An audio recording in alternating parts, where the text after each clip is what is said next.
കുറച്ചു ദിവസങ്ങളായി സോഷ്യൽ മീഡിയയിൽ നിറഞ്ഞു നിൽക്കുന്നത് മീനാക്ഷി ദിലീപും മഞ്ജു വാര്യറും ദിലീപും കാവ്യയുമൊക്കെയാണ്.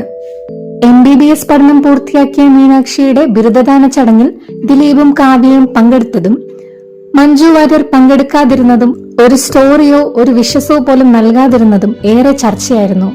ഇതിന് പിന്നാലെയാണ് മീനാക്ഷി മഞ്ജു വാര്യരെ ഇൻസ്റ്റഗ്രാമിൽ ഫോളോ ചെയ്തത്.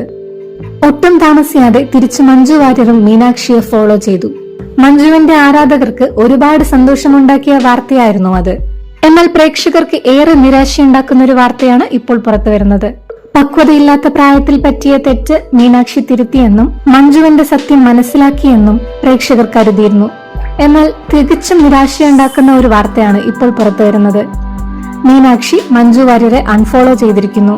മീനാക്ഷി ഇൻസ്റ്റാഗ്രാമിൽ മഞ്ജുവിനെ ഫോളോ ചെയ്തതിന് പിന്നാലെ ഇവർ തമ്മിൽ ഉടനെ കൂടിക്കാഴ്ച ഉണ്ടാവുമെന്നും ദിലീപിനെ ഉപേക്ഷിച്ച് മീനാക്ഷി അമ്മയോടൊപ്പം പോകുമെന്ന തരത്തിൽ വാർത്തകൾ വന്നിരുന്നു. ഇത് ദിലീപിനും കാവ്യയ്ക്കും ദേഷ്യമായി കാണുമെന്നും മഞ്ജുവിൽ നിന്ന് മീനാക്ഷിയെ അകറ്റാൻ എന്തെങ്കിലുമൊക്കെ പറഞ്ഞ് അവളുടെ മനസ്സ് മാറ്റിയിരിക്കാമെന്നും പ്രേക്ഷകർ പറയുന്നു. എന്നാൽ ഒരു കൂട്ടം പ്രേക്ഷകർ മഞ്ജുവിനെയാണ് കുറ്റപ്പെടുത്തുന്നത്. ഇത്രയും നാൾ മകളെ തേടി പോവുകയോ ഒരു പിറന്നാളിന് പോലും ആശംസയിടുകയോ ചെയ്തിട്ടില്ല. മകളുടെ തെറ്റ് അമ്മയ്ക്ക് ക്ഷമിക്കാവുന്നതേ ഉള്ളൂ. ഇപ്പോൾ ഇൻസ്റ്റഗ്രാമിൽ ഫോളോ ചെയ്തതല്ലാതെ മകളോട് സംസാരിക്കാനോ കാണാനോ മഞ്ജു കൂട്ടാക്കി കാണില്ല. അതിനാലാണ് മീനാക്ഷി അൺഫോളോ ചെയ്തതെന്നാണ് അവരുടെ പക്ഷം. എന്തായാലും ഇതുവരെ മഞ്ജു വാര്യർ മീനാക്ഷിയെ അൺഫോളോ ചെയ്തിട്ടില്ല.